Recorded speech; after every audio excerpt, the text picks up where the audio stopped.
Hi everyone, I'm Nick, and this is the BlackWidow Chroma V2 from Razer.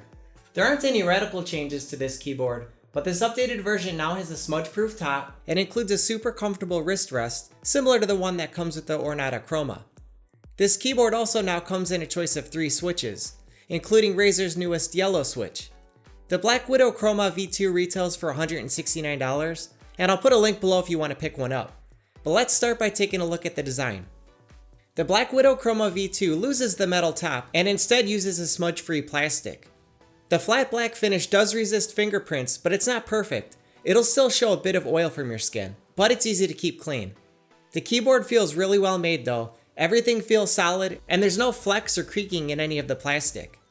The overall design is very minimalistic, with subtle curves and angled edges. There are a few gloss accents, a gloss panel for the LED indicators, the USB cable, and the Razer logo on the front. The keyboard has a more refined look overall, including the typeface of the keys. Razer's now using a more classic typeface on their recent keyboards, which I personally like much better than the bold stylized font they've used in the past. Flipping the keyboard around, there are the same rubber feet you'll find on other Razer keyboards, along with legs to angle it. Around back you'll find the fixed braided USB cable with 2 USB cables on the end, along with a 4-pole audio jack. The second USB cable is for the USB pass-through port that you can find on the right side. Here you'll also find the single audio jack that combines the headphone and mic. The keyboard also includes a removable wrist rest, similar to the one that comes with the Untitled Chroma. It attaches to the keyboard with a strong magnetic connection, and it's very comfortable. I typically don't use wrist rests, but the padding is very soft, and this is just about the nicest wrist rest you'll find on a keyboard. It's wrapped in a nice smooth leatherette and has a Razer logo embossed in the center. There are 5 dedicated macro keys on the left, which you can record on the fly or program using the Razer Synapse Software. There's 10 key rollover and anti-ghosting, and a gaming mode which disables the Windows key so you don't interrupt your game. Using the Synapse Software you can also disable Alt-Tab and Alt-F4. Above the number pad there are LED indicators for caps lock, num lock, scroll lock, macro recording, and game mode. There are no dedicated media or volume controls, which I find a little disappointing. Instead, they're shared with the function row, and you'll control these by using the function key. One great thing about the Synapse software though, is you can fully remap any key. So I can make F1, F2, and F3 keys control the volume without having to use the function key. Now onto the lighting. Razer's RGB lighting is probably the best out there in my opinion. The white backplate really makes the colors pop, and have a ton more light than keyboards that only have backlit keys. The lighting looks good from all angles, and the light really shines through the characters on the keys. The RGB lighting is fully customizable using the Synapse software.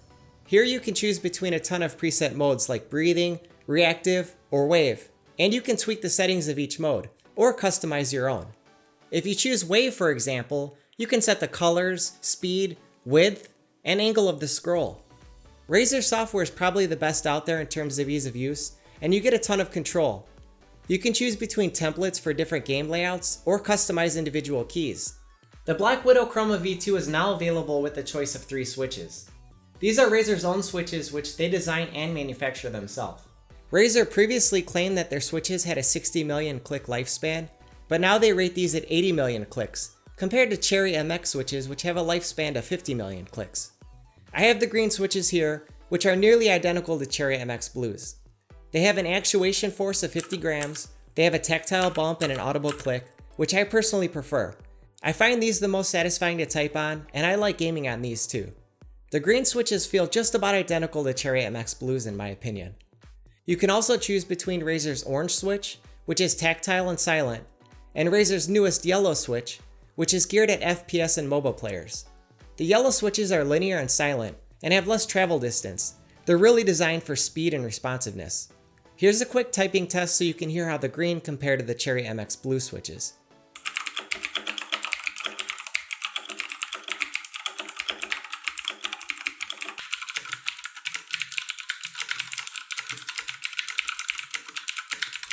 So that wraps it up. I like pretty much everything about the BlackWidow Chroma V2.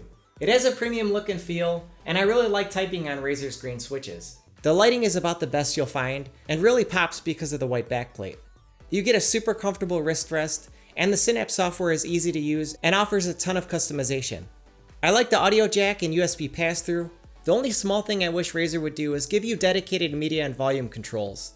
Besides the wrist rest and the option of the new yellow switches though, there's not a whole lot that's different from the previous version, which you can still pick up and save a few bucks. Let me know what you think in the comments below. If you liked this video, please hit the like button, and please subscribe if you'd like to see more videos like this. Thanks for watching.